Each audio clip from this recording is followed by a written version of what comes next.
So, what replaces insight in the loop of self regulation? Hey, I'm Chrissy, the emotional intelligence nurse, and today I am going to respond to a comment from user Galaxy Brain. Thank you so much for reaching out, interacting with the video.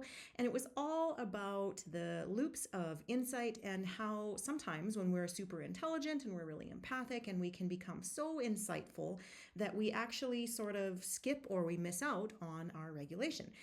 So, nothing really replaces insight in self regulation. What I actually want to offer you is thinking about your emotional experience and having sort of two pathways that emotional experience is going to play out.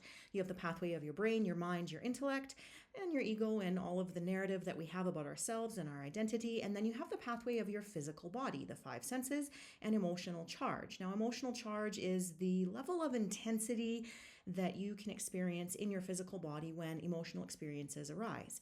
A really good reframe is not thinking or labeling emotional experiences as, this part of the spectrum or on this end of the spectrum, but just as levels of intensity, because you can have happiness or you can have joy, excuse me, or you can have like ecstasy. And that's just sort of varying levels of intensity of that emotional concoction in your body. So those are the two pathways that I want you to think about. In the mind sort of pathway, we will go to insight. Now, something here I want to differentiate that a lot of people miss, even therapists can miss, is that insight is seeing into the why of the pattern, the inner workings, the cogs in the wheels of what is going on, what is playing out for you. Something that is missed is the difference between insight and awareness. Awareness is seeing what is happening. So sometimes when we are really, really insightful, we jump over awareness and we get stuck right into the cycle of the why it is happening. We problem solve, we analyze, we can see the situation from so many different directions. And we have sort of jumped over awareness, seeing, oh boy, here I go again on my intellectual chew toy of building insight. When we do that, we have jumped over awareness, seeing what we are doing, and we just get into the why of what we're doing and the how and the when and all of those variations. So that when we get a moment of insight, that will give us temporary intellectual relief. That's wonderful. The mind is like, yes, I've solved the puzzle, the piece fits. But then life happens, whether it's interpersonal relationships at work or at home or my intimate relationship with my partner or my children, life happens and we jump right back into the loop of problem solving, analyzing. We jump back into practicing our ability to be so insightful. Now that becomes the pattern itself, and we skip the awareness of seeing that is how we are coping. So when we are doing that, it's very top down, it's very mind heavy, it's very intellect heavy. It is not to say that you aren't very smart, because you likely are incredibly intelligent, but we tend to get stuck in these pathways because we are so tied to that temporary, and we forget that it's temporary, but that temporary intellectual relief. We are intellectually problem solving our physical body.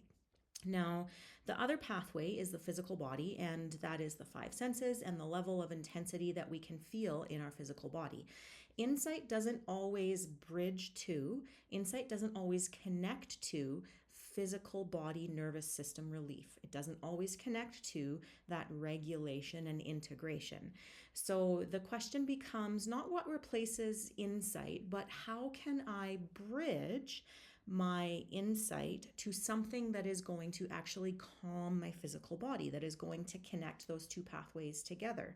So I talked about awareness, and that's really important. The comment also asked about what is beyond, what is the next steps after noticing that dysregulation and then kind of surviving and coping with the everyday life, because this is a reflex, it is a habit. It's not necessarily a bad habit. Insight is great.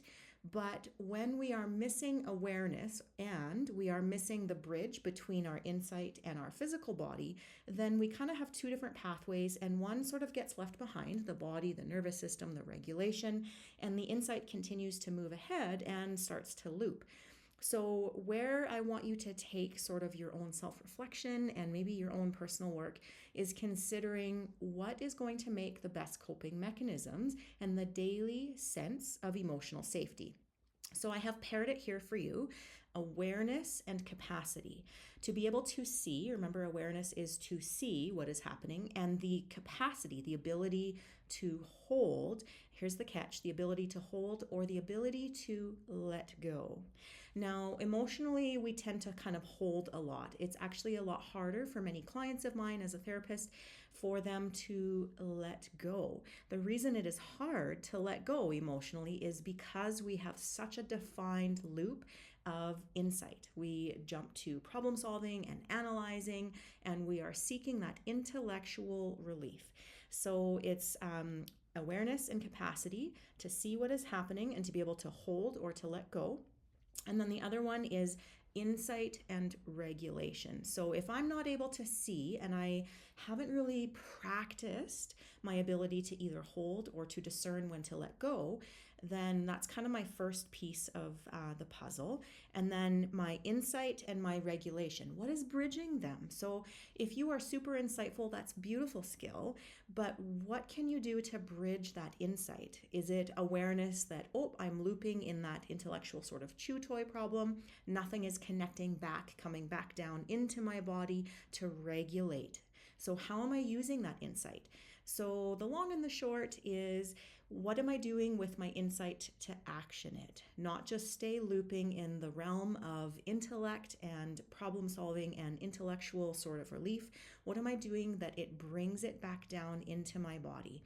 That might be noticing, becoming aware that, hey, I'm looping, I've got that intellectual chew toy, and I can't seem to let it go. So that hopefully is a little bit of an answer. There's probably tons more here that I've opened up questions to. What are you taking away from the conversation? Did this answer your question? What else could you add? What else could someone else add to this? I'm Chrissy, the emotional intelligence nurse. This was a response to a comment. Thank you so much, Galaxy Brain, for reaching out.